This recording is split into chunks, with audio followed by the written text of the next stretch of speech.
17 mètres carrés à l'heure, elle a mis pas mal route, elle fait 90 mètres carrés, elle était refaite 2 fois.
C'est comme ça. Malheureusement. Ok les amis, je vous propose qu'on prenne place. Hop. Le tour de la Bible en 365 jours. Aujourd'hui, ouais, on va avoir des rideaux qui vont empêcher que le soleil nous illumine, nous empêche de bien voir. C'est Les quand même, du coup. Les 3, ils sont là, je peux les. Tu vas les comme prendre. tu veux. Et puis les 3, j'irai Coucou exprès. Tylène. J'irai exprès, il faut que j'y aille exprès parce que de toute façon. Non mais C'est pas la fais semaine en une prochaine, et après, je fois. suis pas là 2 fois. Non, après, je suis pas là pendant 2 semaines. La semaine prochaine, t'es pas là? Moi, je suis là, mais c'est le 8. Ouais. Je suis pas sûr que ce soit ouvert. Bonjour. Bon, tiens, je vais faire. Normalement, je Mais m'embrasse personne. Mais bon, pour toi, je fais une exception. t'as de la chance, Tylène. T'as de la chance. Et les 2 autres semaines, on en cause. Donc, je suis pas là les 2 autres. Donc, il faut que j'y aille exprès. À moins que ce soit ouvert le 8 mai. Je pense pas.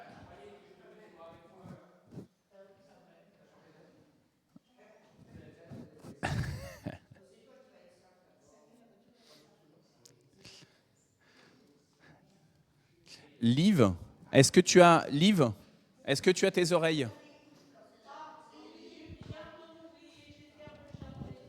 T'inquiète pas. Hop.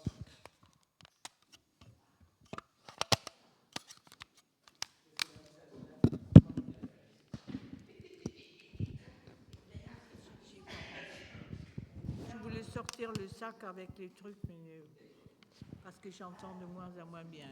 Ouais, tu le Évident. sens là. Tu as fait des contrôles? J'y vais pas. Ah, voilà. Je veux pas savoir. Liv et son amour des médecins et du personnel soignant. Si je peux éviter. Est-ce que là tu entends bien? Là c'est bon là? Ben, malheureusement, hein, tu rajeunis pas, hein?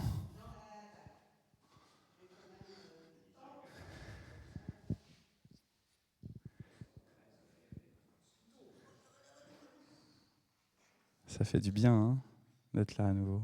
J'ai l'impression que... ah mais oui, il y avait les vacances. Parce que je me suis dit, ça fait un paquet de temps que... bah oui, Jean-Pierre, il vient de me dire, ah là, ça m'a manqué, là, etc., pour voir les amis du jeudi. Mais oui, ça faisait longtemps. Demain, il y a école, ouais. Moi, j'ai pensé qu'il y avait le pont, là, pour le 1er mai, pour le 8 mai. Et donc, j'avais prévu une sortie avec les enfants demain. Et pendant les vacances, ils m'ont dit, mais papa, en fait, il y a école. Sinon, t'imagines, parce que tu as l'Ascension qui est déjà encore en mai. Sinon, ça ferait trois ponts. Donc, ouais. Entre les... il y aura moins de monde. Ouais.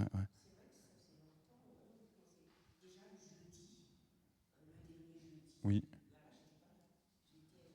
Je pense que le dernier jeudi, il faisait encore moche, il faisait pas encore super beau, ou on a mangé dehors, je sais plus, tu vois. Et quand tu as été la fois d'avant, ouais.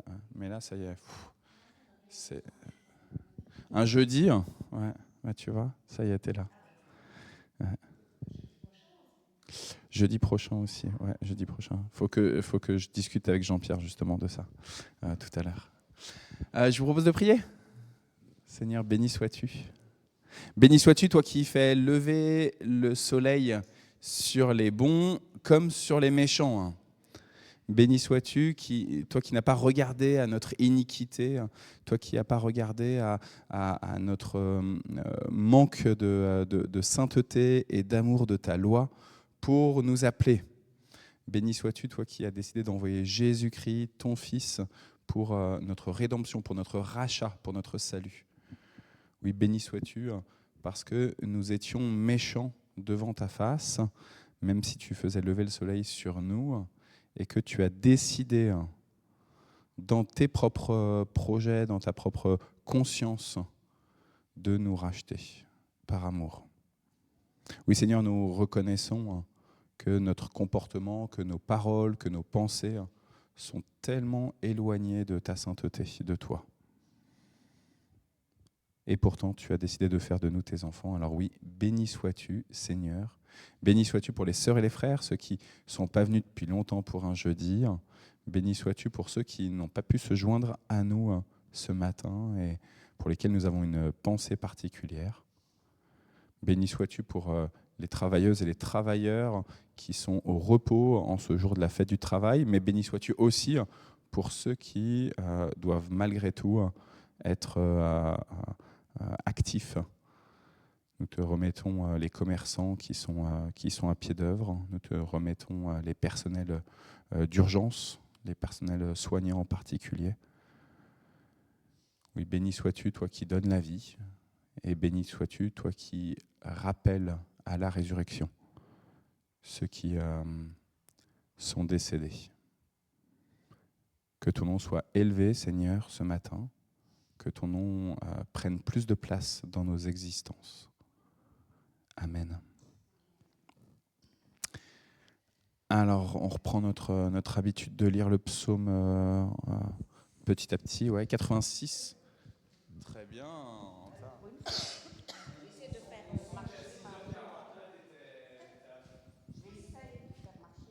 Je compte pour diviser le nombre de versets par 6.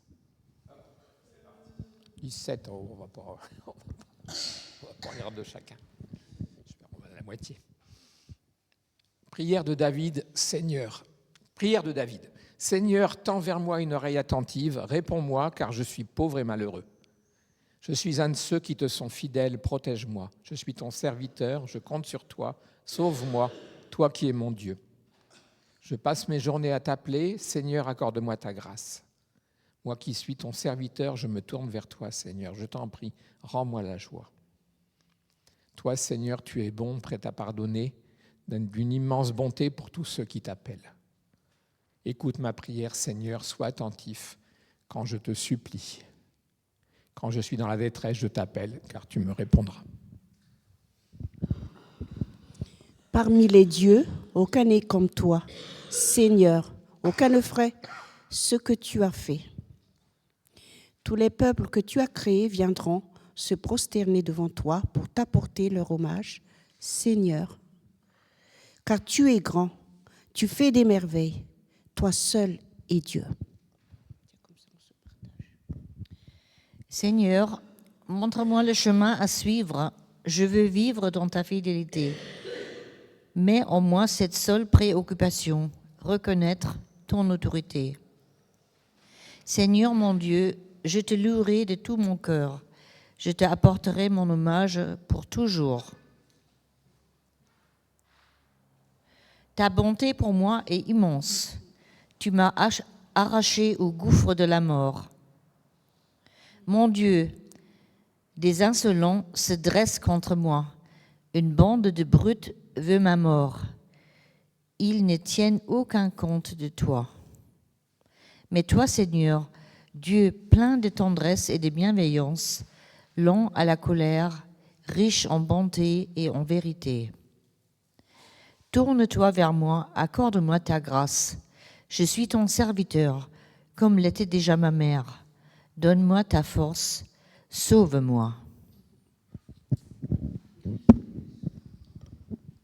Accorde-moi un signe que tout ira bien.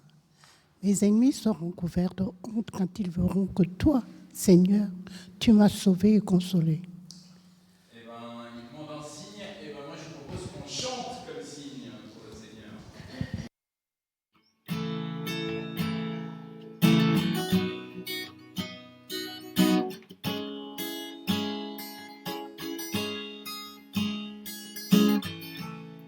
Oui, nous voulons être un peuple embrasé, l'église que ton cœur attend. Viens briser nos chaînes, détruire notre orgueil, Seigneur, fais-le maintenant. Oui, nous voulons être un peuple embrasé, l'église que ton cœur attend. Viens briser nos chaînes, détruire notre orgueil, Seigneur, fais-le maintenant. Notre Père plein de bonté, nos cœurs à toi s'abandonnent. Pour ce monde que tu as tant aimé, Seigneur, voici nos courants. Esprit de Dieu, Esprit du Dieu vivant, souffle du nord, souffle du sud, souffle de l'est, souffle de l'ouest, Esprit de Dieu, Esprit du Dieu vivant, souffle des quatre vents et descend sur nous.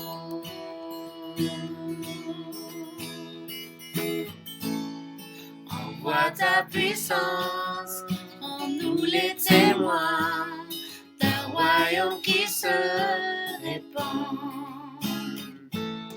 Fais brûler nos cœurs au sein des ténèbres comme un phare dans l'océan. Envoie ta puissance, rends-nous les témoins d'un royaume qui se répand. Fais brûler nos cœurs au sein des ténèbres comme un phare dans l'océan. Notre Père plein de bonté, Dieu de tendresse et de grâce, pour ce monde que tu as tant aimé, fais briller sur nous ta face. Esprit de Dieu, Esprit du Dieu vivant, souffle du nord, souffle du sud, souffle de l'est, souffle de l'ouest, Esprit de Dieu, Esprit du Dieu vivant, souffle des quatre vents et descend sur nous.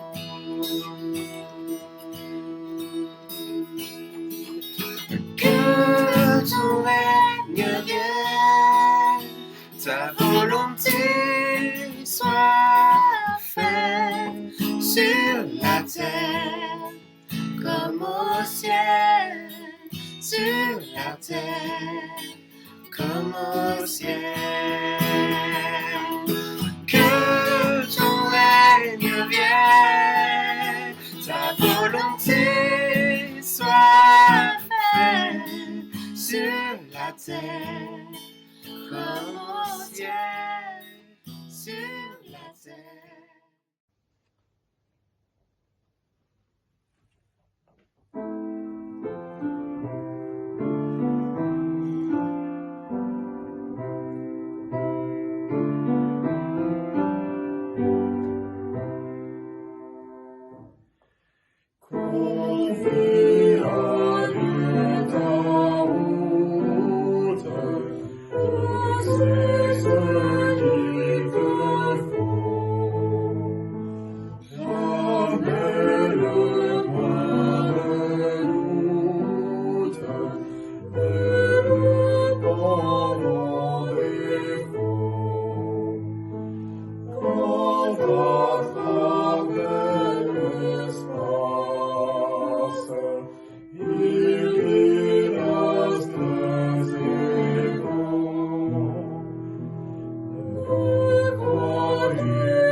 Toi ne prends rien pour le voyage, j'ai tout prévu, ne t'en fais pas.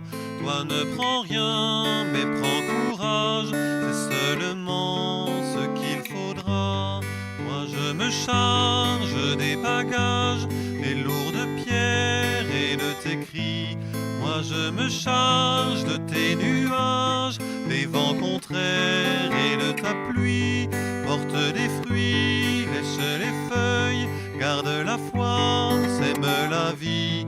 Ouvre les yeux, moi je t'accueille, lève la tête et puis souris. Toi ne prends rien pour le voyage, j'ai j'ai tout prévu, ne t'en fais pas. Toi ne prends rien, mais prends courage, c'est seulement ce qu'il faudra. Rejette au loin les apparences, et dans la mer, tout est pourquoi. Chante à nouveau ton espérance, tu sais je connais bien ta voix. Détends les rides de ton front qui se mélangent au fil des heures. Alors les rires te reviendront comme le soleil, comme une fleur. Toi ne prends rien pour le voyage, j'ai tout prévu, ne t'en fais pas. Toi ne prends rien, mais prends courage, c'est seulement ce qu'il faudra. Mais je voudrais aussi te dire, et pourtant tu le sais déjà, que si tu me laisses conduire, tu ne le regretteras pas. Efface tout et tu verras, la nuit disparaître au grand jour. Respire à fond, rappelle-toi les signes de mon prochain retour. Toi ne prends rien pour le voyage, j'ai tout prévu, ne t'en fais pas. Toi ne prends rien, mais prends courage, c'est seulement ce qu'il faudra.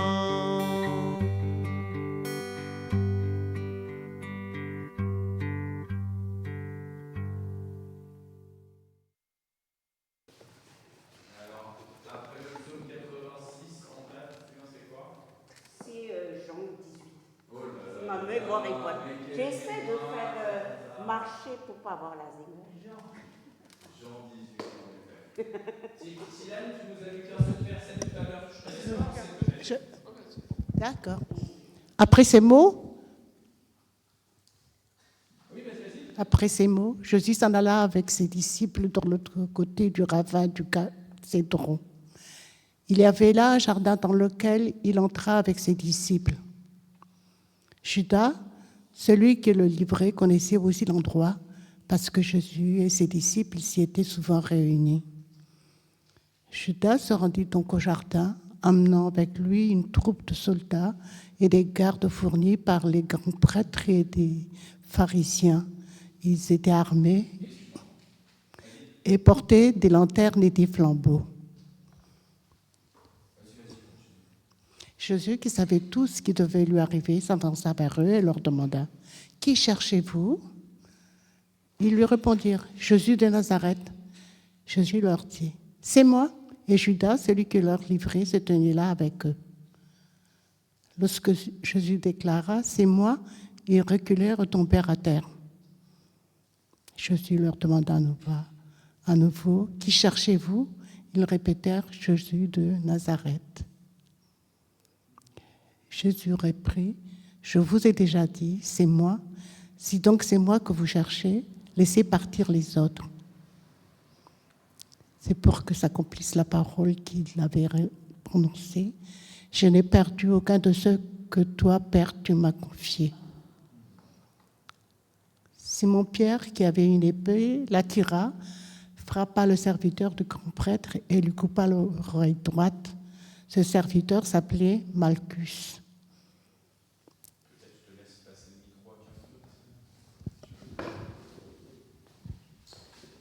Merci.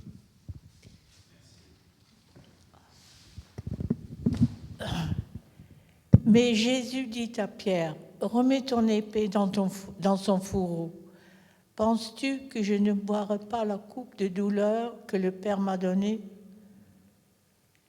La troupe de soldats, avec leur commandant et les gardes des autorités juives, se saisirent à cet instant de Jésus et le ligotèrent.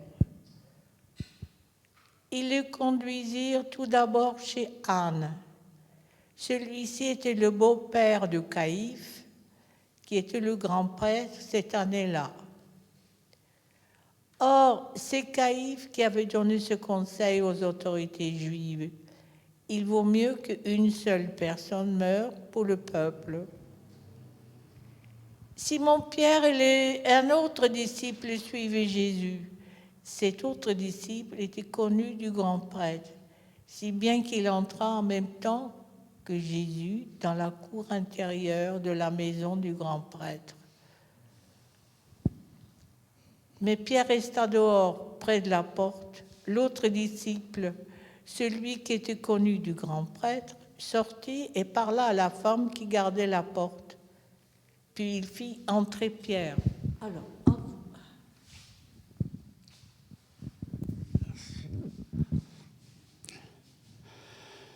La femme à la porte dit à Képha, « N'es-tu pas, toi aussi, un des talmidim de cet homme ?» Il répondit, « Non, je n'en suis pas. » Les esclaves et les gardes avaient allumé un feu parce qu'il faisait froid, et ils se tenaient autour pour se réchauffer. Képha les rejoignit et se tint avec eux pour se réchauffer aussi. Le Kohen Agadol interrogea Yeshua au sujet de ses talmidim et de son enseignement. Yeshua répondit, « J'ai parlé ouvertement à tout le monde, j'ai toujours enseigné dans la synagogue ou au temple, où se réunissent tous les Juifs, et je n'ai jamais rien dit en secret. Alors pourquoi m'interrogez-vous ? Interrogez plutôt ceux qui ont entendu ce que j'ai dit, eux ils savent ce que j'ai dit. » À ces mots, un des gardes qui se tenait là gifla Yeshua et dit, « C'est ainsi que tu réponds au Kohen Agadol ?» Yeshua lui dit, « Si j'ai dit quelque chose de mal, dis devant tout le monde en quoi c'était mal. Mais si ce que j'ai dit est juste, pourquoi me frappes-tu » Hanan l'envoya alors encore ligoter à Caïapha, le Kohen Agadol. Pendant ce temps, Shiméon, Képha se tenait là et se réchauffait. Ils lui dirent, « N'es-tu pas toi aussi un de ces talmidim ?» Il le nia et dit, « Je n'en suis pas. » Un des esclaves du Kohen Agadol, parent de l'homme à qui Képha avait tranché l'oreille, dit, « Ne t'ai-je pas vu avec lui dans le bosquet ?» Mais Képha nia de nouveau à cet instant même. Un coq chanta. Puis on emmena Yeshua de chez Caïapha au sujet du gouverneur. C'était tôt le matin. Au siège. Je te propose qu'on continue. Tiens, Maria. Je vais mettre le... Ceux qui l'avaient amené n'entrèrent pas dans le palais afin de ne pas se rendre impurs et de pouvoir manger le repas de la Pâque. C'est pourquoi le gouverneur Pilate vint les trouver au dehors. Il leur demanda, « Quelle accusation portez-vous contre cet homme ?» Ils lui répondirent, « S'il ne faisait pas de mal, nous ne serions pas venus te le livrer. » Pilate reprit, « Prenez-le vous-même et jugez-le selon votre loi. Nous n'avons pas le droit de mettre quelqu'un à mort, » répliquèrent-ils. C'était afin que s'accomplisse la parole que Jésus avait prononcée pour indiquer par quelle mort il allait mourir. Pilate rentra dans le palais. Il vit venir Jésus et lui posa cette question. « Est-ce toi le roi des Juifs ?» Jésus répondit, « Dis-tu cela parce que tu y as pensé toi-même ou parce que d'autres te l'ont dit de moi ?» Pilate reprit, « Est-ce que je suis juif, moi ? Ceux de ton peuple et les grands prêtres t'ont livré à moi. Qu'as-tu donc fait ?» Jésus répondit, « Mon règne n'appartient pas à ce monde. Si mon règne appartenait à ce monde, mes serviteurs combattraient pour que je ne sois pas livré aux autorités juives. Mais non, mon règne n'est pas ici. » Pilate lui dit alors, « Donc, tu es roi ?» Répondit. Jésus répondit, « C'est toi qui dis que je suis roi. Je suis né et je suis venu dans le monde pour rendre témoignage à la vérité. Quiconque appartient à la vérité, écoute ce que je dis. » Je te donne les trois. Pilate répliqua, « Qu'est-ce que la vérité ?» Après ces mots, Pilate alla de nouveau trouver les Juifs à l'extérieur. Il leur dit, « Je ne trouve aucune raison de condamner cet homme. Mais vous avez une coutume, que je vous relâche un prisonnier à la fête de la Pâque. Voulez-vous que je vous relâche le roi des Juifs ?» Ils crièrent « Non, pas lui, c'est Barabbas que nous voulons ». Or, ce Barabbas était un brigand.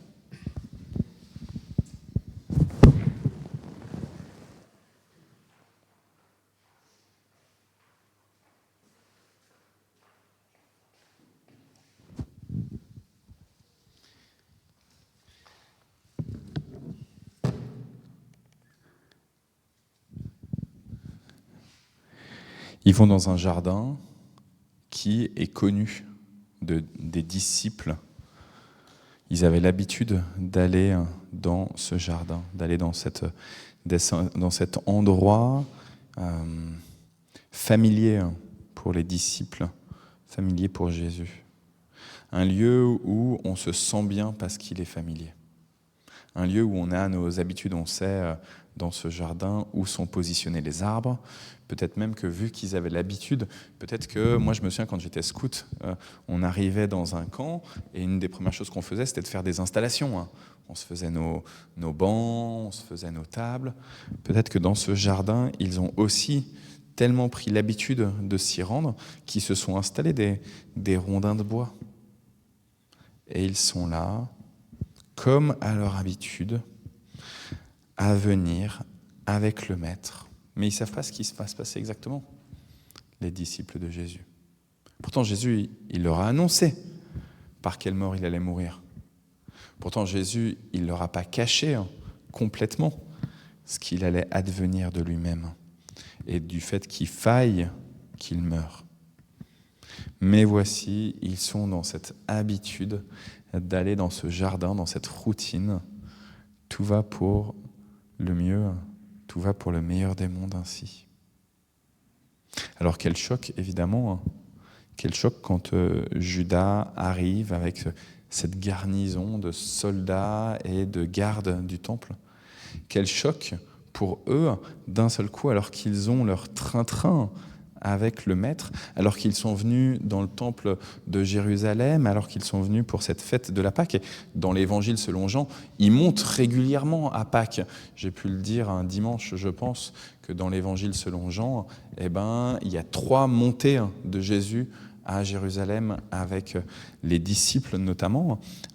Et c'est ce qui fait penser que le ministère de Jésus a duré 3 ans, puisque ce n'est pas à toutes les fêtes les fêtes juives où on monte à Pâques, où on monte à Jérusalem, mais principalement la grande fête où c'est forcé qu'on monte à Jérusalem, c'est bien la fête de la Pâque. Il y en a d'autres, mais dans l'Évangile selon Jean, c'est assez clair que c'est pour Pâques. Et donc ils sont montés à Pâques, dans cette ville de Jérusalem, et ils sont allés dans ce jardin dont ils ont l'habitude, au pied du Maître. Mais voici cette garnison qui débarque. Et on ne peut que comprendre que Pierre décide de prendre les armes, de vouloir défendre. Quand on a notre routine et qu'il y a quelque chose qui vient bousculer notre routine, de manière presque automatique, on sort de nous-mêmes. Alors on réagit différemment les uns les autres quand on sort de nous-mêmes. Mais voici Pierre, alors c'est le seul, il prend cette épée et il tranche l'oreille de Malchus. Comment est-ce qu'on aurait réagi nous aussi ? Quand on est dans notre routine, dans notre habitude de venir dimanche après dimanche ou jeudi après jeudi, ici au culte, dans la communauté, prêt à nous tenir devant le Seigneur, quand on est dans notre vie quotidienne, quand on garde notre petit-fils, et que d'un seul coup, un événement inattendu arrive, non pour notre bonheur, mais pour notre malheur. Parce que oui, cette garnison, elle est armée, nous dit l'Évangile. Elle est armée. Ils sont là, ils font peur, ils sont nombreux. Automatiquement, on réagit, on surréagit. Pourtant, frères et sœurs, je trouve qu'il y a un élément extrêmement intéressant, c'est que le premier qui prend la parole, ce n'est pas un membre de cette garnison, mais c'est Jésus lui-même. Jésus qui tient exactement tous les événements qui vont se dérouler entre ses mains, qui connaît parfaitement les intentions de chacune et de chacun qui était là alors que nous étions dans les balbutiements de notre propre conception dans les entrailles maternelles et qui sera là jusqu'au dernier souffle que nous allons avoir ici-bas, que nous allons offrir dans ce monde. Jésus prend la parole. L'Évangile selon Jean, au début, nous dit que Jésus est la parole. Au commencement était la parole, et la parole était Dieu, et la parole était avec Dieu. Qui cherchez-vous, dit-il. Qui cherchez-vous?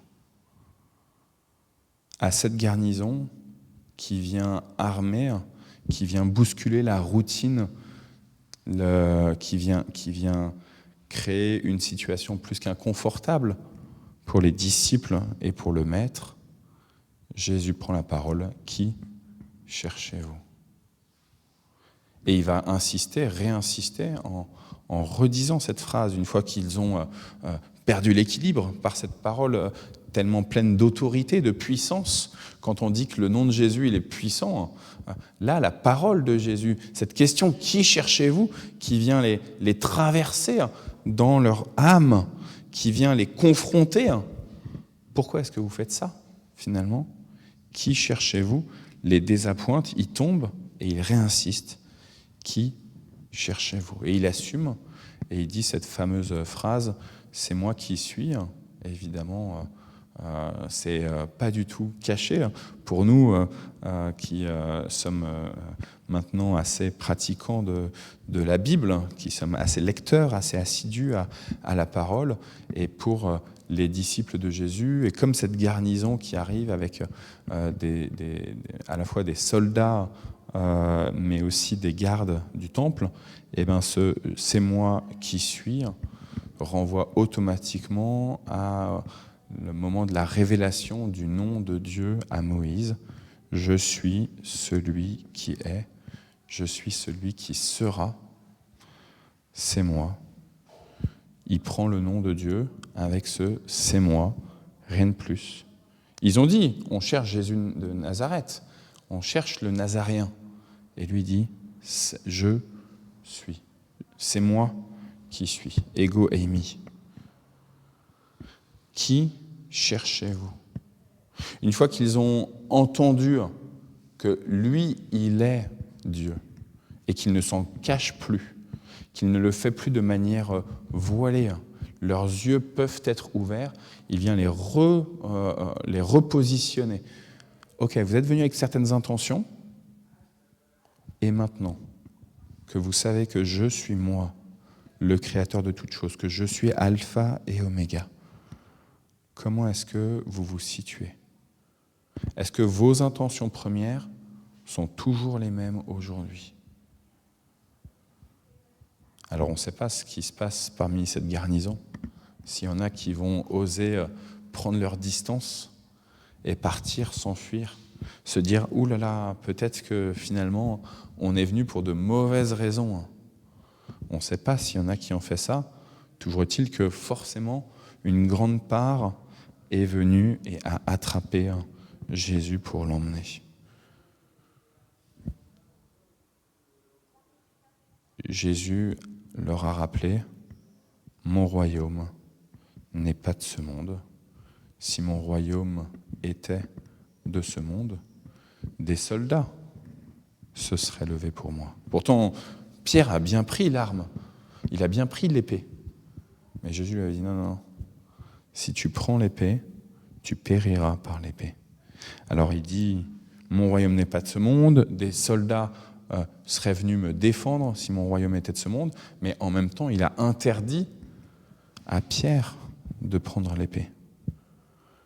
Combien on aurait envie, nous aussi, si souvent, de prendre les armes pour Christ, pour défendre Christ, pour défendre notre Seigneur, notre Dieu. On a facile à dire « Ah, les musulmans là qui font le djihad, c'est du grand n'importe quoi ». Mais combien de fois est-ce que nous-mêmes prenons les armes avec nos propres arguments ? Alors oui, on ne cherche pas à trancher des gorges, on ne cherche pas à couper des oreilles, mais on cherche par tous les moyens à démontrer que nous avons raison et que les autres ont tort. Et on peut faire mal. On peut faire très mal quand on est dans une démonstration, dans une autodéfense de notre maître. Pourtant, son royaume n'est pas de ce monde. Qui cherchez-vous? Quelles sont vos intentions? C'est tout ce que Jésus va dire. Pas d'arguments supplémentaires. Il n'est pas en train de... Alors je sais, hein, Alain, que tu aimes bien ce bouquin « Dieu et la science », là, qui est sorti il y a 5-6 ans maintenant, peut-être 10 ans déjà. Et c'est toujours bien ces personnes qui sont capables d'argumenter en faveur de la foi chrétienne. Ça nous donne des éléments, justement, pour défendre. Mais finalement, Jésus, lui, pour seule défense, dit « Qui cherchez-vous ? Qui cherchez-vous » Rien de plus. Quelles sont vos intentions et qui est-ce qui peut répondre à vos besoins profonds? Rien de plus. Quelle est belle cette parole de Jésus dans ce jardin, juste avant d'être livré. Quelle est belle, quelle est stimulante pour nous-mêmes qui sommes des petits frères et des petites sœurs de Jésus. Si Jésus n'a pas cherché à argumenter plus que de raison, alors ne cherchons pas nous-mêmes à argumenter plus que de raison. Si Jésus n'a pas pris l'épée, alors ne cherchons pas à prendre l'épée. La seule qui vaille, c'est la parole du Christ lui-même. Il est l'épée. Il est lui-même l'épée à double tranchant. Alors par contre, en effet, on a quand même un travail à faire. C'est de dire, c'est lui. C'est lui, exactement comme Jean-Baptiste a pu dire, c'est lui. Il faut que lui grandisse et que moi, je diminue. Voici notre travail dans ce monde, indiquer le Seigneur Jésus. Ne pas le renier dans notre propre cœur lorsqu'on nous demande de qui nous sommes les disciples. Il y a quelque chose que j'ai trouvé intéressant et à chaque fois, je n'arrive pas à comprendre exactement. Peut-être que vous allez pouvoir avoir des arguments, des idées, quelque chose qui va m'aider moi à comprendre. Ils arrivent près du feu, il fait froid et il y a Jean, le disciple que Jésus aime, qui va voir cette femme servante. Il va la voir, ils se connaissent. Il est connu, Jean, le disciple de Jésus. Ils se connaissent, il va la voir, cette femme, et du coup, elle voit Pierre, elle lui dit « Toi, tu es aussi un disciple de Jésus ». Et sauf que cette femme qui connaît Jean, elle sait certainement que Jean est disciple de Jésus. Et elle le questionne. Pourquoi elle le questionne? Ça le met à mal. Et ironie. Qui cherchez-vous? Voici la question que nous pouvons poser à ceux qui nous environnent. Qui cherchez-vous dans votre vie? De quoi avez-vous besoin? De qui avez-vous besoin? D'après vous. Et puis, évidemment, nous, on est disciples de Jésus et nous, on est lecteurs de la Bible. Alors quand on va nous demander, je ne sais pas qui je cherche. Je cherche quelqu'un, je cherche le grand amour. Je cherche quelqu'un qui va m'apporter du sens à mon existence. Alors nous, en tant que petits frères et petites sœurs de Jésus, en tant que disciples du Maître, nous pourrons dire, voici, c'est lui. Ça va se terminer dans la discussion avec Pilate. Je suis né et je suis venu dans le monde pour rendre témoignage à la vérité. Quiconque est de la vérité entend ma voix. Là, je suis dans une autre traduction que celle que je vous ai mise. Là, je suis dans la nouvelle Bible seconde. Et Pilate demande, qu'est-ce que la vérité? Qui cherchez-vous? Et Pilate répond comme un argument, comme un philosophe, parce que Pilate, évidemment, est empreint de cette philosophie gréco-romaine, et il veut parler à l'intellect, Alors que Jésus, il parle d'une rencontre. Qui cherchez-vous ? Je suis. Alors du coup, dans son discours politique, philosophique de Pilate, il va dire « Voici le roi des Juifs ». Mais finalement, il ne dit pas « Voici mon roi ». Il ne dit pas « Voici mon maître ». Il ne dit pas « Voici mon Seigneur ». Il ne dit pas « Voici mon ami ». Il ne dit pas « Voici mon grand frère ». Mais nous, frères et sœurs, mais nous, que disons-nous de Jésus à ceux qui nous environnent ? Alors, comme d'habitude, je vous laisse le micro maintenant. Moi, je reviens sur Pierre, qui a renié Jésus 3 fois, malgré qu'il a réagi autrement après.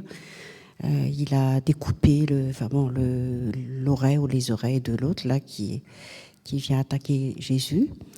Mais je me reporte un peu par rapport à nous, de notre temps, avec tous les chrétiens persécutés, les 380 millions, je crois, ou que sais-je, encore plus peut-être. Donc, si nous, devant de tels défis, déjà Pierre, qui a témoigné, qui était témoin des miracles de Jésus, qui a été avec Jésus, disciple de Jésus, tout ça, il a renié 3 fois. Et là, nous, je repense toujours à ces persécutés, à ces chrétiens persécutés, et nous-mêmes. S'il y a quelqu'un qui va attaquer, comme tu disais, l'habitude, réunion familiale, le week-end, machin truc, ici, comme ça. Si quelqu'un vient nous attaquer, quel comportement on va avoir ? Attaquer nos enfants, tuer nos enfants, nos proches, ce qu'on aime, quelle réaction on va avoir ? Ça, c'est une question. C'est pas facile à répondre. Quelle question si on attaque nos proches, ce qu'on aime ? Quelle réaction on va avoir ? On va faire... Et Pierre, lui, il était témoin de tout par rapport à Jésus. Il a renié. C'est pour ça qu'il faut beaucoup, beaucoup prier, demander la foi, mais que Dieu nous donne une foi solide, quoi. Toujours. Tout, pour toutes les circonstances, pour toutes les épreuves qu'on a de toute façon. Moi, j'arrête pas de demander ça, parce que des fois, voilà, c'est tout ce que je voulais dire. Oui, demander, on te donnera. Te toque à la porte, comment on dit ça, on t'ouvrira. Ce qui me frappe, c'est la différence, que ce soit avec les soldats ou les envoyés du prêtre, après avec Anne et après avec Pilate. Il y a les choses de Dieu et les choses des hommes. Je trouve que à chaque fois, il y a un tel décalage entre ce qui est de Dieu et ce qui est de l'humain, quoi. Et les raisonnements, tu parlais de philosophie, voilà. Avant de venir au Seigneur, j'étais un grand raisonneur, je décortiquais tout, et ça m'a rendu quasiment fou, quoi.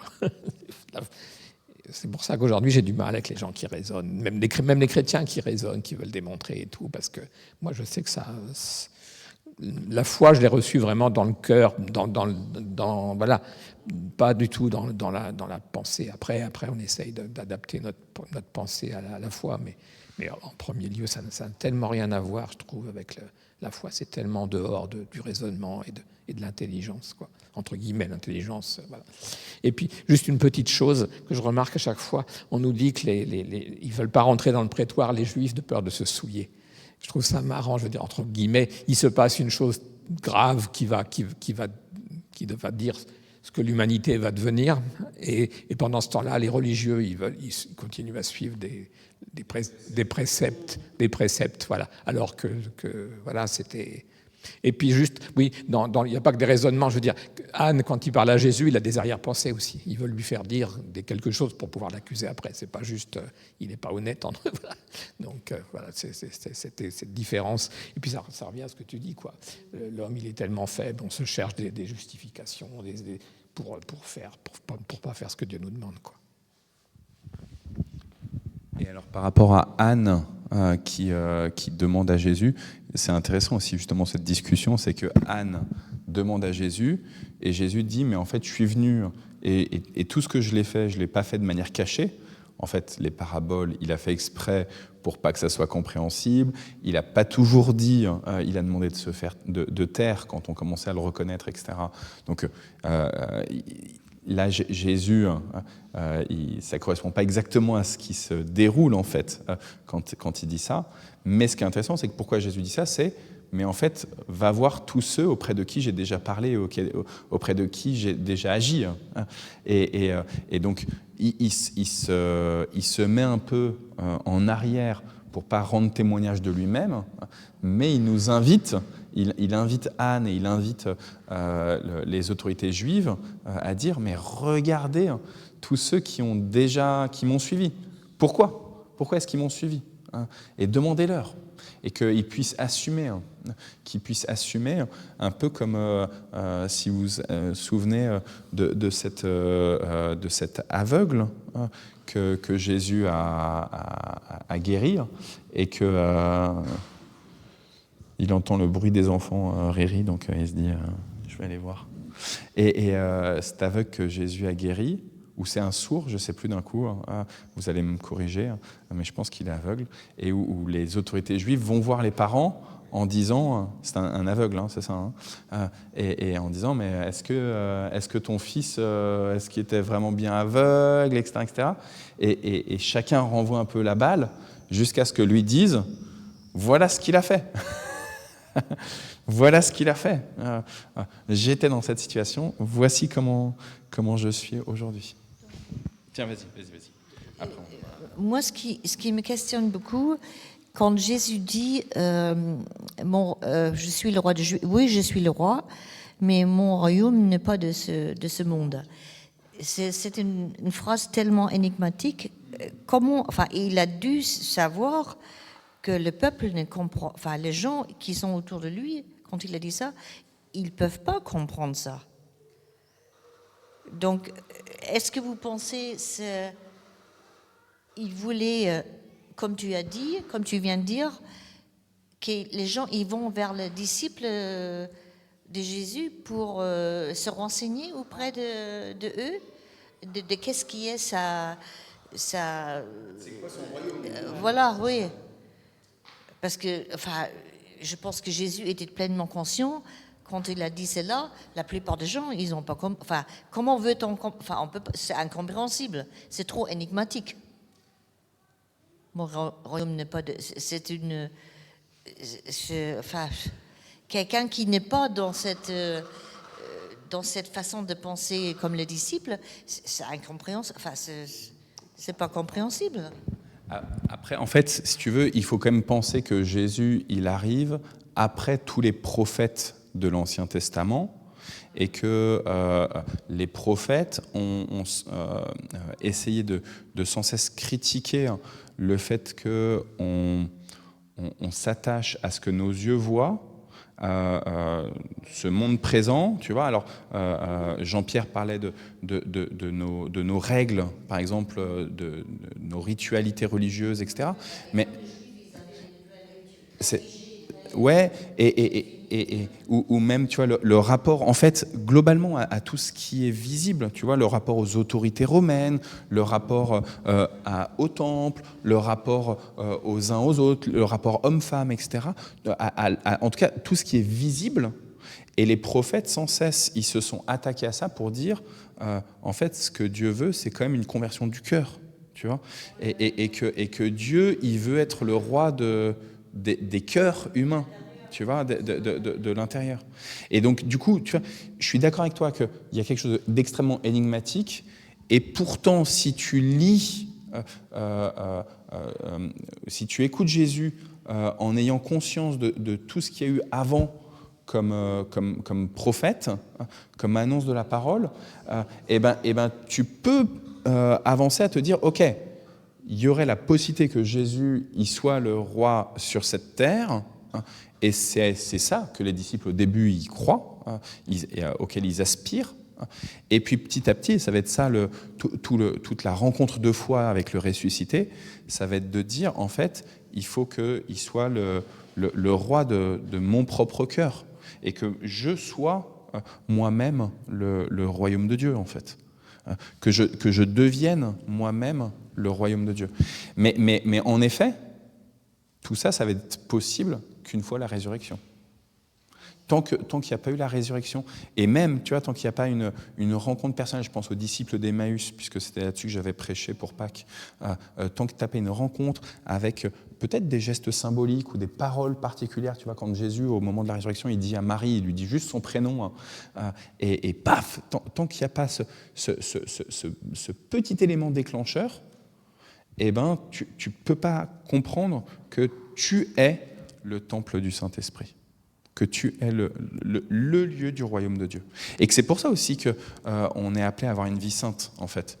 C'est parce que si nous-mêmes, on est le territoire de Dieu, qu'on est appelé tous les jours à devenir le territoire de Dieu, avec un roi qui sied sur son trône là, eh ben, en fait, on n'aurait pas besoin d'être saint si on n'était pas le royaume de Dieu.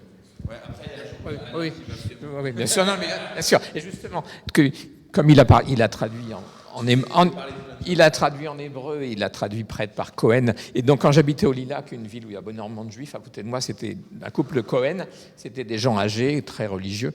Et en fait, donc, tous les sabbats, ils n'avaient pas le droit de servir d'électricité. Donc, combien de fois je les ai trouvés devant la porte, dans l'entrée, parce qu'ils ne pouvaient pas appuyer sur les boutons, ils n'avaient pas le droit. Donc, quand j'arrive, ils étaient contents de me faire. Et puis, donc, il ne prenait pas l'ascenseur, le monsieur.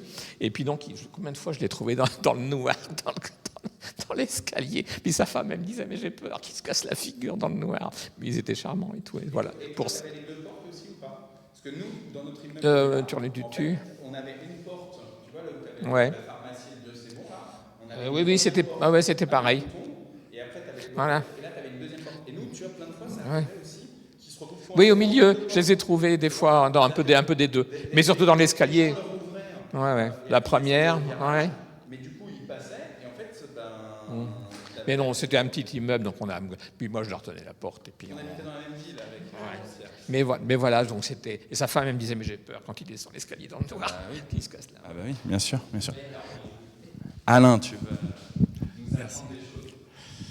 Alors, il y a une chose qu'on regarde, mais on ne voit pas trop bien, c'est quand il dit « c'est moi », enfin dans la traduction. Mais littéralement, c'est un autre mot. C'est « je suis ». Et « je suis », ça nous renvoie à Genèse, quand Dieu dit à Moïse « tu viendras de « je suis ». Et par ces mots-là, il y avait une puissance de Dieu qui était sur lui et qui a renversé tout ce monde. Je crois qu'il faut...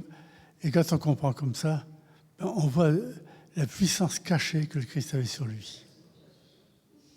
Et d'où le fait que quand il dit « je suis », ça vient renverser la garnison, quoi. Voilà. Ils sont tous tombés. Tu voulais nous partager? C'était ça que je voulais vous partager, parce qu'en fait, je suis sûr qu'il y a d'autres choses. ça remonte au livre de l'Exode, et c'est cette parole qui est répétée à ce moment-là par Jésus lui-même. Il y a deux choses. Il y a dans le texte que je ne me souviens pas les paroles exactes, mais que je ne laisse pas tomber. Que tu ne renies pas Jésus, quelque chose comme ça.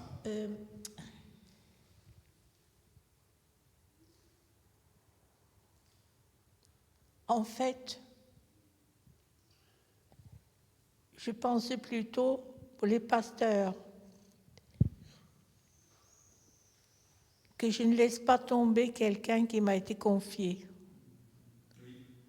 Je sais, il y a un pasteur qui m'a dit ça il y a longtemps. En fait, c'est intéressant, c'est-à-dire que dans le chapitre juste avant, il y a la grande prière de Jésus, qu'on appelle prière de prêtre, prière sacerdotale, et où il dit « Je n'ai perdu aucun de ceux que tu m'as confiés ». Il dit ça, Oui. à Dieu. Oui, c'est important. Et il y a autre chose, mais je ne me souviens plus, là, ça m'a échappé, mais ça m'avait marqué ces paroles-là. Très important. Merci beaucoup. Et juste, je suis en train de penser, parce que tu vois, il dit ça, donc je n'ai perdu aucun de ceux que tu m'as confiés, sauf celui qui va me livrer, en fait, sauf Judas. Mais du coup, il se place, exactement comme tu disais tout à l'heure, il se place comme le pasteur, le grand pasteur.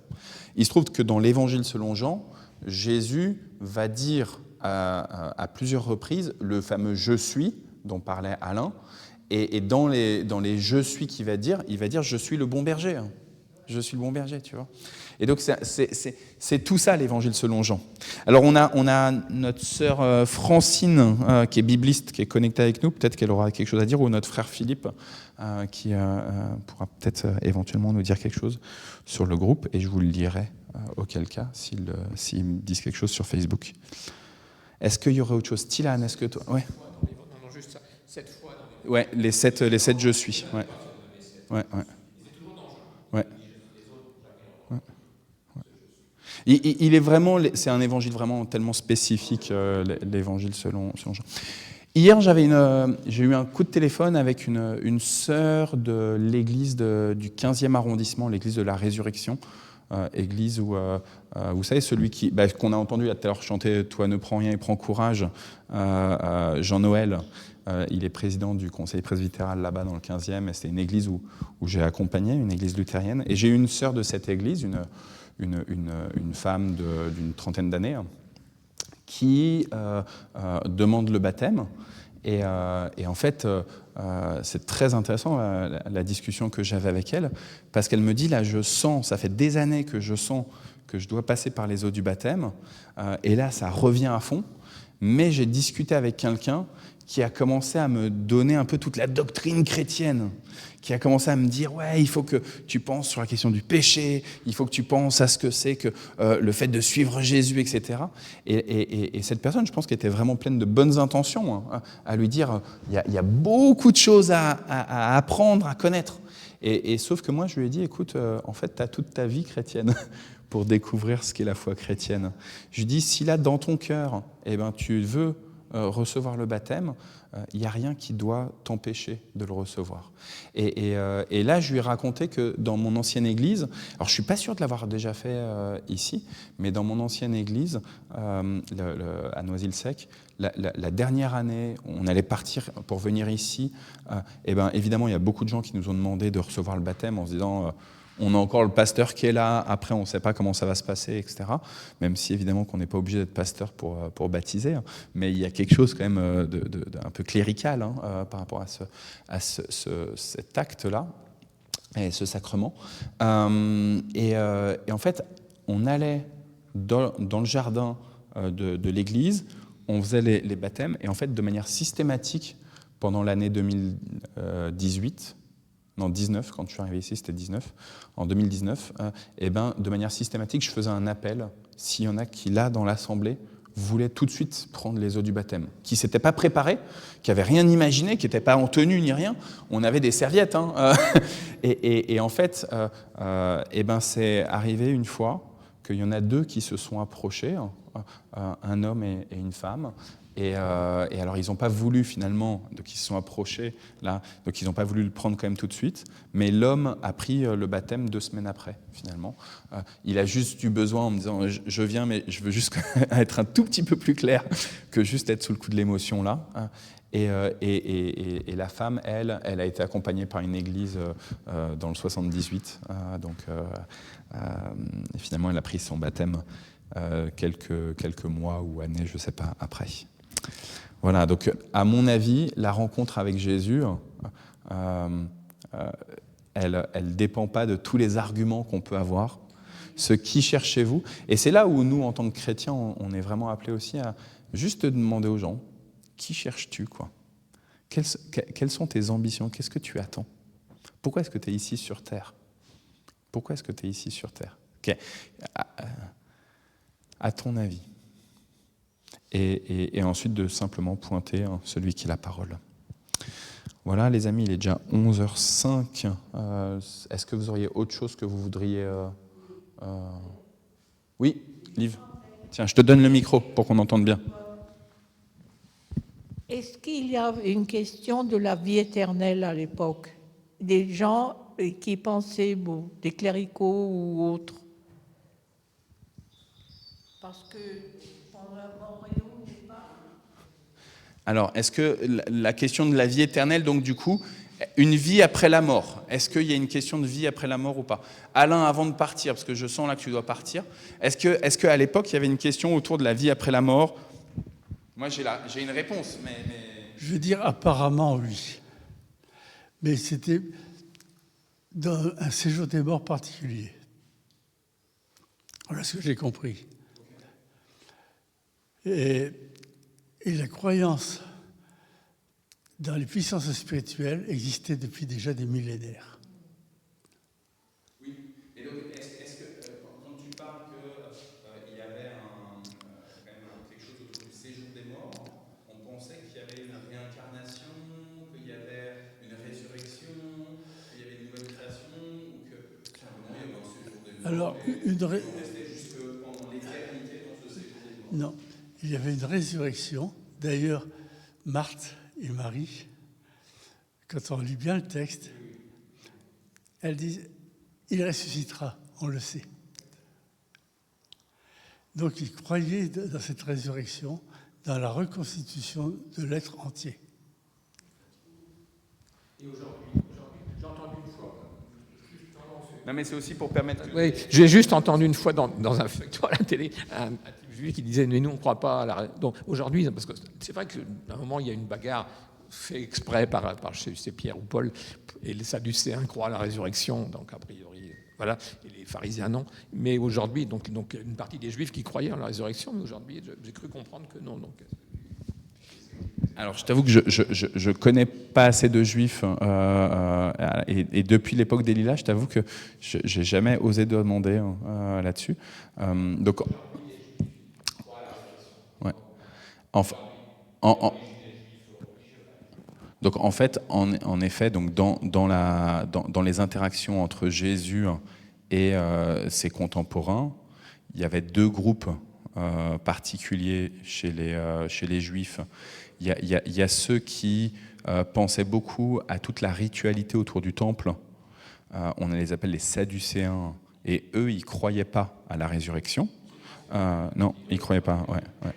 Et donc, eux, ils pensaient qu'il n'y avait pas de résurrection des morts. Une fois qu'on était mort, on était mort. Point final. Donc, pas de vie éternelle. Et par contre, il y avait face à eux les pharisiens qui, eux, ils prônaient plutôt une lecture et une relation à la religion via les rouleaux, via l'étude de la Torah et des prophètes. Et eux, justement, ils croyaient à une résurrection.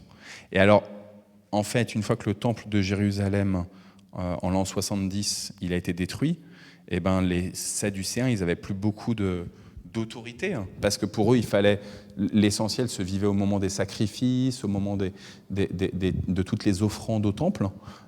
Et donc, ceux qui ont remporté le judaïsme, qui ont gagné, qui ont permis à ce que le judaïsme continue de vivre, en fait, c'est les pharisiens. Donc, ça veut dire que les pharisiens, eux, ils croyaient à la résurrection. Donc, mon a priori, il est qu'aujourd'hui, ils croient à la résurrection. Pourtant, entre l'époque de Jésus, l'année 70, la destruction du temple, et aujourd'hui, il y a peut-être eu des évolutions, et donc du coup, je ne peux pas promettre à 100%. Que le Seigneur te bénisse, Alain. Bonne journée. Hein. Embrasse bien Nicole et Lydie. Amen, amen. Là, tu as mis un truc et il dit... Ouais. Mais après, il y a peut-être des combats encore. Il y a peut-être des combats encore. Ah.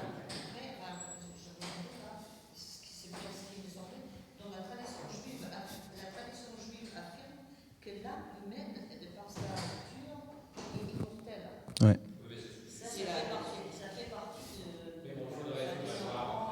Une immortalité de l'âme.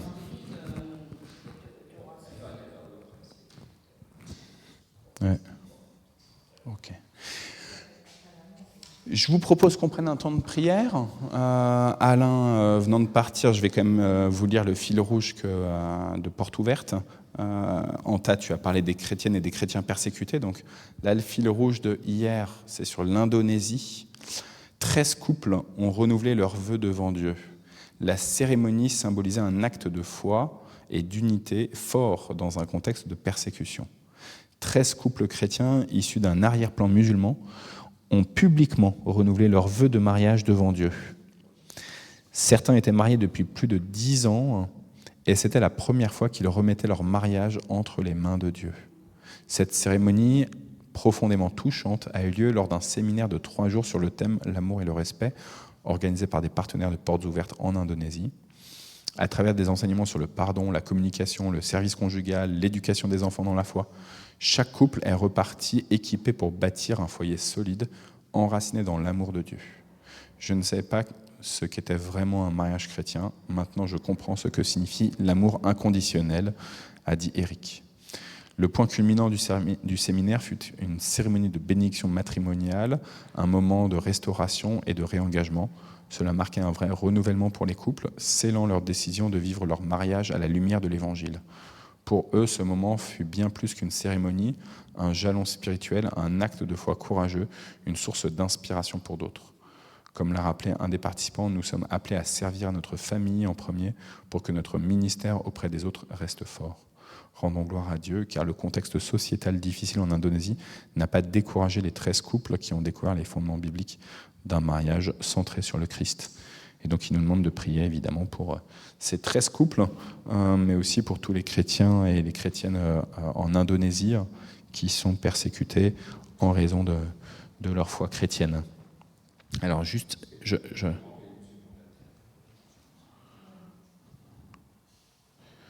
regarde. On a Philippe, il nous met des messages, mais ça n'est pas en lien sur le texte biblique. Donc, voilà.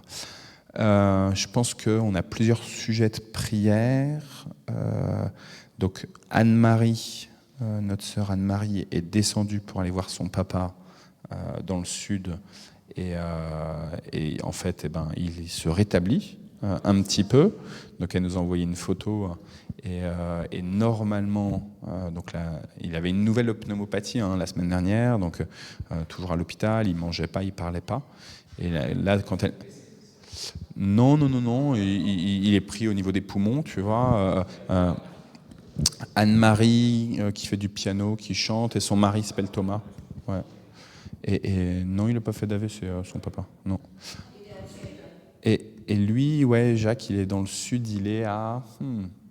je peux plus te dire. Je vais regarder dans mes messages, peut-être que j'ai le message. Mais enfin, par rapport à nous, il est dans le sud. C'est pas le sud-sud, mais peut-être le centre de la France, ou je t'avoue que j'ai un doute. Isabelle, elle pourrait te dire tout de suite, mais ça ne fait pas partie de ce que je retiens. Et donc, il est censé partir demain de l'hôpital, ce qu'elle nous disait là. Maintenant, la semaine dernière, on a imaginé ça aussi, et donc voilà. Donc, il faut prier en tout cas pour ce temps. Il s'appelle Jacques Villermet, son nom de famille. Il était pasteur ici dans le Mantois, Jacques. Et je crois que c'était à Mantes-la-Ville, à Mantes-la-Ville qu'il a été pasteur pendant longtemps. Donc ça, c'est un sujet plutôt de réjouissance, mais on continue de prier pour juste qu'il soit en paix. 2 sujets qui sont un tout petit peu plus lourds sur notre sœur Stenzi. Donc elle nous avait confié comme sujet de prière sa tante Marie-France. Et donc elle est dans le coma depuis plusieurs semaines. En fait, elle a eu une opération du cerveau et la suite de l'opération du cerveau a provoqué un AVC, quoi. Et donc elle s'est retrouvée dans le coma. Et là, en fait, la semaine dernière, ils ont dit si d'ici mardi, elle ne s'est toujours pas réveillée, on finira par la débrancher parce que de toute façon, le cerveau est grillé. Et donc là, mardi, elle est décédée. Donc, on bénit le Seigneur malgré tout parce que Stenzi, Steve, je pense Gabriel, je ne suis pas sûr, mais ils sont allés la voir. Je crois que c'est à Tours qu'elle est, ou à Blois, en tout cas, Pays de la Loire, là-bas. Et donc, ils ont pu prier avec elle. ils ont senti même qu'elle réceptionnait cette action de grâce et cette prière pour sa vie et pour son passage de cette vie terrestre à la vie éternelle. Donc on prie pour cette famille, pour le mari, pour les enfants de Marie-France. Steve, dans le message, nous disait que le médecin qui a opéré de la tête, en fait, c'est je sais pas, en 20 ans ou 25 ans, c'est que la deuxième fois que ça lui arrive, où il y a une situation comme ça, où après l'opération, malheureusement, ça finit mal. Donc voilà, on prie pour cette famille. Et puis, donc, mardi matin, notre frère Hani, c'était mardi matin, je pense, qu'il a appris que son frère, qui est déjà venu plusieurs fois au temple, qui est médecin, qui faisait souvent des conférences aux États-Unis, etc., donc un médecin renommé en Égypte, il est décédé. C'était absolument inattendu. Il a appelé son beau-frère qui habitait dans le même immeuble en lui disant « j'arrive pas à respirer, si tu peux monter ». Et en fait, quand le beau-frère est monté, le frère de Hani est décédé, était déjà décédé. Donc voilà, on prie pour cette famille. En Égypte, comme beaucoup de pays musulmans, les obsèques ont lieu très très vite après. Donc là, c'était dès le lendemain. C'était mercredi matin qu'il y avait les obsèques. Donc Hani et Viviane sont partis tout de suite. Donc là, ils y sont encore. On peut prier pour toute cette famille-là. Pour la belle-sœur de Hani, pour l'épouse donc qui est veuve maintenant, et pour les enfants et petits-enfants. Il avait 2 fils et je pense 2 petits-enfants. Voilà. Ça, c'est les sujets autour de la vie, de la mort auxquels je pense, mais il y a certainement d'autres sujets. Je vais pas bien. Mais prenez ça pour les autres jours. Le petit garçon, Aditya, Et Aditya, il n'est pas encore opéré, mais il a été mis en liste nationale. Donc, ils appellent ça super urgence. Et donc, on prie en effet pour une greffe de foie. Donc, je pense que tu l'as déjà vu, le petit Aditya avec sa maman, qui est très, très, très jaune, vu que son foie, il fonctionne pas depuis sa naissance. Donc, il a 1 an et quelques mois, je dirais. À l'œsophage aussi ? Ok. Je t'avoue que des fois, tu vois, je demande les messages et je renvoie, etc. Et ok. Ouais. Donc, oui. Donc voilà, il a un frère, le petit Aditya, qui s'appelle Satya. Donc on peut aussi, je pense, prier pour Satya, parce que du coup, depuis la naissance, Satya, il voulait vraiment un petit frère ou une petite sœur depuis très longtemps. Satya, il a, je dirais, 7 ans, quelque chose comme ça. Et depuis très longtemps, il voulait un petit frère ou une petite sœur. Et quand Aditya est né, c'était génial. Et en fait, ça fait plus d'1 an que sa maman, il la voit peu, parce qu'elle est souvent à l'hôpital à emmener son frère. Quand elle va à l'hôpital, Chaligny, c'est pour 1 semaine, 2 semaines avec le petit. Et puis voilà. Donc, c'est bien aussi de prier pour tous ces gens qui s'occupent de leurs proches malades. Oui. Comme Chaligny, comme Nicole, ouais. comme Françoise Labelle. C'est fatigant, et puis Ouais. Donc Françoise, il y a son frère qui a ce cancer du cerveau qui a repris. Non, c'est pas au cerveau là qu'il l'a. Si c'est à nouveau au cerveau ? C'est des métastases au cerveau ? J'ai un petit... Ouais, des métastases. Mais j'avais un doute si c'était au cerveau encore ou si c'était pas dans le reste du corps que ça c'était. Ouais. Maintenant, c'est... Ouais. Alors là, au tout début, c'était le cerveau, Philippe. Au tout début, c'était le cerveau. Et après, c'est descendu. Et donc là, ça reviendrait au cerveau. Okay. Mais en tout cas, au tout début, c'était le cerveau. Ça, c'est sûr et certain à 1000%. Ouais. C'est-à-dire que... ouais. Donc, ouais, priez en effet pour ceux qui accompagnent. Oui, la copine d'Isabelle. Ouais.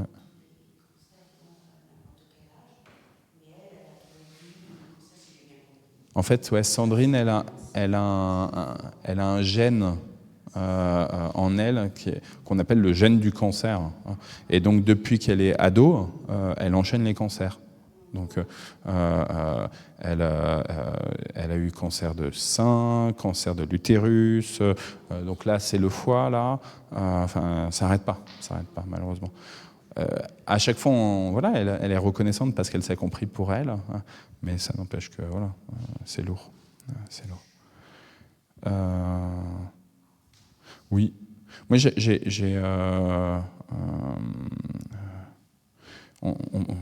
vous donne aussi une jeune femme aussi que Jean-Pierre a certainement connue au CEL, qui s'appelle Élise Claviter, qui a aussi un cancer. J'ai vu une photo d'elle là récemment où elle s'est fait maintenant une jolie petite coupe de cheveux, etc. Voilà, c'est un peu lourd aussi. Donc, j'ai jamais marqué de sujet la concernant, mais ça fait partie des personnes pour qui on prie. Élise. Voilà. Est-ce que vous voyez d'autres personnes, d'autres sujets? Non. On prie. Chacun se sent libre Oui. de prendre le micro, de prier à voix haute, de prier dans son cœur. Seigneur, quelle joie de nous retrouver entre frères et sœurs dans ta maison, Seigneur, avec ce beau temps. Merci pour cette liberté encore de pouvoir nous réunir, d'avoir ce privilège encore, vraiment la liberté de nous réunir entre frères et sœurs. Et merci pour ça. Et aide-nous à bien saisir aussi ta parole, Seigneur, tous les jours.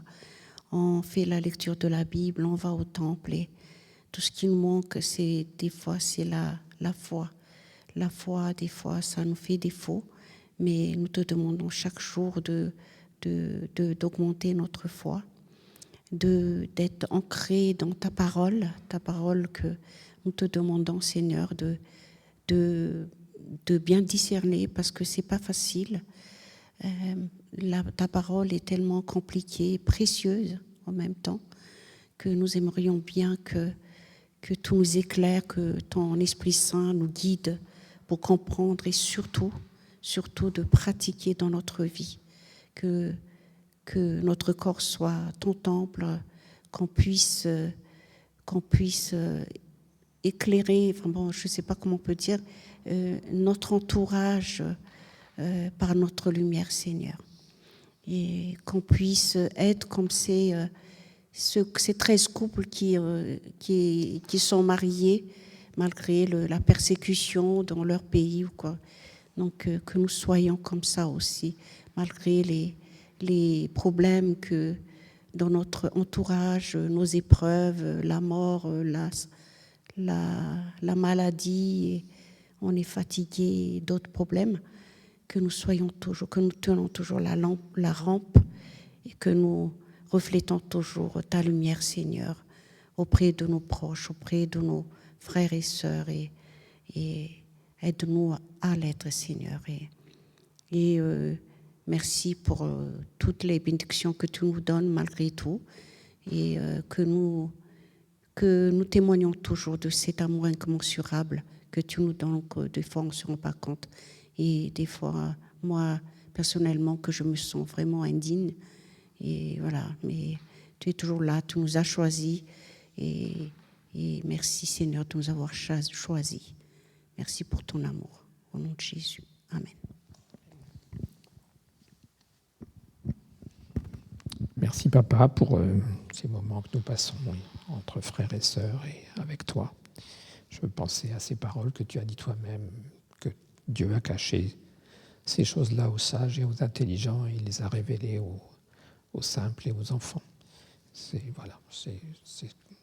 découvert un Dieu qui ne parlait pas par sagesse, mais par amour, Seigneur. C'est l'amour qui a parlé à mon cœur, et c'est ça qui m'a sorti des ténèbres, et je te rends grâce pour ça, Seigneur, que tu puisses, comme disait la sœur, faire de nous des lumières par une attitude, par des paroles aimables, et voilà, pas par des trésors de sagesse et de connaissances bibliques, mais par amour, Seigneur. C'est comme ça que moi je suis venu à la foi, c'est quand j'ai vu des hommes et des femmes qui s'aimaient.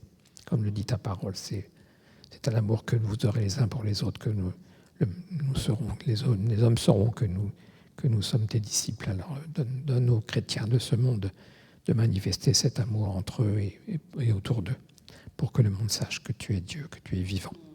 Voilà, je te rends grâce pour tous tes bienfaits. Merci pour le fait qu'Adicia soit remonté en haut de la liste, qu'il puisse vraiment faire un miracle pour qu'il ait rapidement un œsophage et un foie neuf, et qu'il puisse enfin marcher comme un enfant. Et je te remets la famille de Stanzi. On a déjà prié pour ça mardi, mais c'est tellement des moments difficiles, compliqués d'accepter qu'on débranche une personne encore en vie. Alors bénis-les et rassure-les, parce que si les choses c'est arrivé, c'est que c'était dans ta volonté que cette douleur, tu puisses la surmonter avec toi. Amen. Amen.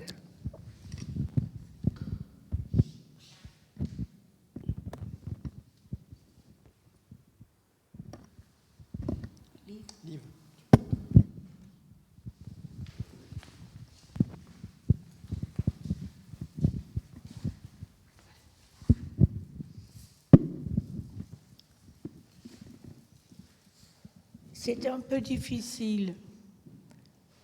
J'ai beaucoup de mal à aimer. On n'est pas on s'épanche pas beaucoup dans mon pays. On est plutôt froid.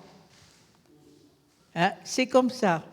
Ça ne veut pas dire qu'on ne blague pas, on peut être gai, mais c'est un esprit entre nous. Donc, je trouve que est-ce qu'on a du mal à aimer? C'est possible. Esprit trop froid. Prends les choses telles qu'elles sont, terminé. Aide-moi plutôt à aimer. C'est difficile. Je ne suis même pas sûre de savoir ce que c'est. Tout à fait. Je m'arrête là. Amen. Amen. Et puis Seigneur, on te demande aussi justement à la fois d'augmenter notre amour, mais aussi d'augmenter notre foi. On a bien entendu tout à l'heure cette supplication de notre sœur Anta, et on l'a fait nôtre, chacune et chacun, Seigneur. Augmente la foi, la clairvoyance, à cette question « Qui cherchez-vous ?» que tu nous poses, on puisse jour après jour y répondre en disant que c'est toi qu'on cherche, Père, que c'est toi qu'on cherche, Fils, que c'est toi qu'on cherche, Saint-Esprit. Et permet que celui qui cherche, il trouve, que celui qui demande, il puisse recevoir. On te prie, Seigneur, pour tous ceux qui tapent à toutes sortes de portes autour de nous, alors que le monde veut offrir des tonnes et des tonnes de réponses intellectuelles, émotionnelles, psychiques, empiriques. Seigneur, on croit qu'il n'y a que toi qui es le grand « je suis ». Donc, soit derrière la porte de là où nos contemporains y frappent, permet que nous puissions indiquer que tu y es bien, Seigneur. Augmente notre foi, augmente nos capacités, notre audace à témoigner de toi. Seigneur, tu vois bien qu'on est certains un peu plus timides et réservés que d'autres.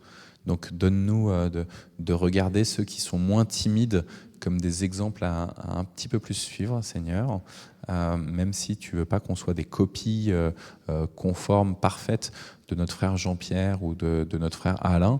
Donne-nous cette capacité à être un peu plus audacieux, Donne-nous cette capacité à aimer un peu plus en acte aussi, en étant présent pour nos familles ou pour des organisations autour de nous, Seigneur. Donc, donne-nous de prendre exemple sur ceux qui prennent soin de leur famille, comme nos sœurs Anta, Maria, Tilane, Liv, Seigneur. Et permets, Seigneur, qu'on puisse tous marcher vers une plus grande sanctification pour prendre soin de ce monde. Parce que oui, nous voulons proclamer que même si ton royaume, il n'est pas de ce monde, tu es bel et bien le créateur de toutes choses visibles et invisibles, et que toute chose est appelée à confesser ta seigneurie. Donc Seigneur, merci pour la réappropriation par les individus de qui tu es, de ton autorité. Seigneur, nous te prions pour notre communauté. Nous te rendons grâce pour le temps de vacances scolaires des enfants. Nous te prions pour la reprise de l'ensemble des activités, des 2 cultes, des formations bibliques, des partages bibliques. Nous te bénissons, Seigneur, pour la faim spirituelle qu'ont nos frères et nos sœurs de cette communauté. Nous voulons te prier pour l'ensemble des églises chrétiennes, en particulier, Seigneur, alors que dans quelques jours, les cardinaux de l'Église catholique vont se retrouver en conclave, Seigneur. Nous voulons te remettre toutes leurs discussions et cette élection d'un nouveau souverain pontife. Seigneur, permet qu'il puisse être soumis à toi et donner comme témoignage que lui s'abaisse pour que toi, tu puisses grandir dans plus de cœurs encore. Toi et toi seul, Seigneur, Père, Fils et Saint-Esprit, à toi la gloire, à toi les honneurs. Et nous terminons cette prière, si vous le voulez bien, les frères et les sœurs, avec celle que Jésus nous a enseignée. Notre Père qui es aux cieux, que ton nom soit sanctifié, que ton règne vienne, que ta volonté soit faite sur la terre comme au ciel. Donne-nous aujourd'hui notre pain de ce jour. Pardonne-nous nos offenses, comme nous pardonnons aussi à ceux qui nous ont offensés. Et ne nous laisse pas entrer en tentation, mais délivre-nous du mal, car c'est à toi qu'appartiennent le règne, la puissance et la gloire pour les siècles des siècles. Amen. Maria, je vais te mettre à l'aise. Toi qui aimes bien être très à l'aise, à parler en public, tu veux bien nous bénir tous, s'il te plaît?